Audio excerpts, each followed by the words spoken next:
ಕೂಡ್ಲೂರು ಗ್ರಾಮ ಪಂಚಾಯಿತಿ ಅಧ್ಯಕ್ಷರ ಪದಚ್ಯುತಿಗೆ ಹೈಕೋರ್ಟ್ ತಡೆ. ವಿಶೇಷ ಗ್ರಾಮ ಸಭೆ ರದ್ದು ಆದೇಶ ಮಾಡಿದ ಎಸಿ. ಚಾಮರಾಜನಗರ ತಾಲೂಕಿನ ಕೂಡ್ಲೂರು ಗ್ರಾಮ ಪಂಚಾಯಿತಿ ಅಧ್ಯಕ್ಷೆ ಎಚ್.ಎಸ್. ಗಗನ ವಿರುದ್ಧ ಸದಸ್ಯರು ತಂದಿದ್ದ ವಿಶ್ವಾಸ ನಿರ್ಣಯ ಸಭೆಗೆ ರಾಜ್ಯ ಉಚ್ಚ ನ್ಯಾಯಾಲಯ ಮಧ್ಯಂತರ ತಡೆ ನೀಡಿ ವಿಚಾರಣೆಯನ್ನು ಕಾಯ್ದಿರಿಸಿದೆ. ಈ ಹಿನ್ನೆಲೆಯಲ್ಲಿ ನ್ಯಾಯಾಲಯ ನೀಡಿದ ತಡೆಯಾಜ್ಞೆ ಪ್ರತಿ ಉಪವಿಭಾಗಾಧಿಕಾರಿಗೆ ಬರುತ್ತಿದ್ದಂತೆ ಮಾರ್ಚ್ 21ರಂದು ಕರೆದಿದ್ದ ಕೂಡ್ಲೂರು ಗ್ರಾಮ ಪಂಚಾಯಿತಿ ವಿಶೇಷ ಸಭೆಯನ್ನು ರದ್ದುಪಡಿಸಿ ಪಂಚಾಯಿತಿ ಕಚೇರಿಯ ನೋಟಿಸ್ ಬೋರ್ಡ್ನಲ್ಲಿ ಅಂಟಿಸಿದ್ರು.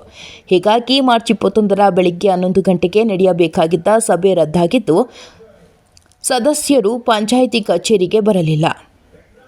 ಈ ಹಿಂದೆ ಗ್ರಾಮ ಪಂಚಾಯಿತಿ ಅಧ್ಯಕ್ಷೆ ವಿರುದ್ಧ ಅವಿಶ್ವಾಸ ಗೊತ್ತುವಳಿಯನ್ನು ಮಂಡಿಸಲು ಗ್ರಾಮ ಪಂಚಾಯಿತಿ ಉಪಾಧ್ಯಕ್ಷೆ ಸೇರಿ ಎಲ್ಲ ಸದಸ್ಯರು ಅವಿಶ್ವಾಸ ಪತ್ರವನ್ನು ಸಲ್ಲಿಸಿ ಅಧ್ಯಕ್ಷರ ಪದಚ್ಯುತಿಗೆ ಮುಂದಾಗಿದ್ದರು.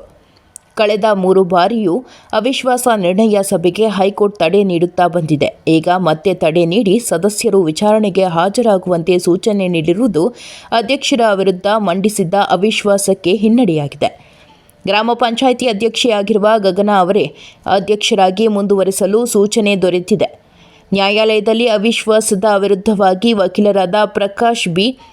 ಹೆಬ್ಬಾರ್ ವಾದ ಮಂಡಿಸಿದ್ರು. ವರದಿ ಹೊಮ್ಮ ನಂಜುಂಡನಾಯಕ, NKS TV4, ಚಾಮರಾಜನಗರ.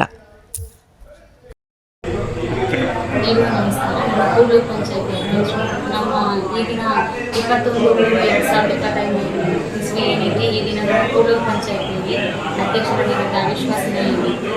ಆಲ್ರೆಡಿ ಇದರ ಹಿಂದೆ ಹೈಕೋರ್ಟಲ್ಲಿ ನಾನು ಸ್ಟೇ ಹೋಗಿದ್ದಾಗ 2 ಸತಿ ನನಗೆ ಸ್ಟೇ ಸಿಕ್ಕಿ, ಮತ್ತೆ ಇದು 3ನೇ ಬಾರಿನೂ ನನಗೇ ಸ್ಟೇ ಸಿಕ್ಕಿ ನಾನೇ ಜಯಗಳಿಸಿದ್ದೀನಿ. ಹೈಕೋರ್ಟಲ್ಲಿ ನಮ್ಮ ಪರವಾಗಿ ನ್ಯಾಯ ಸಿಕ್ಕಿದೆ. ನಮ್ಮ ಪರವಾಗಿ ವಾದ ಮಾಡ್ತಿರೋ ಲಾಯರ್ ಪ್ರಕಾಶ್ ಕೆ. ಹೆಬ್ಬಾರ್ ಅಂತ, ಬೆಂಗಳೂರು ಹೈಕೋರ್ಟ್ ಲಾಯರು.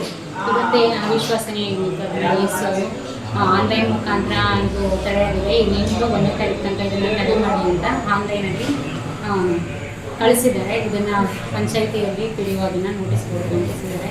ಮತ್ತೆ ಇದೇ 3ನೇ ಬಾರಿನೂ ಮತ್ತೆ ನನಗೇ ಜಯ ಸಿಕ್ಕಿದೆ. ಇದನ್ನೆಲ್ಲ ಕನಿಷ್ಠ ಗಗನ.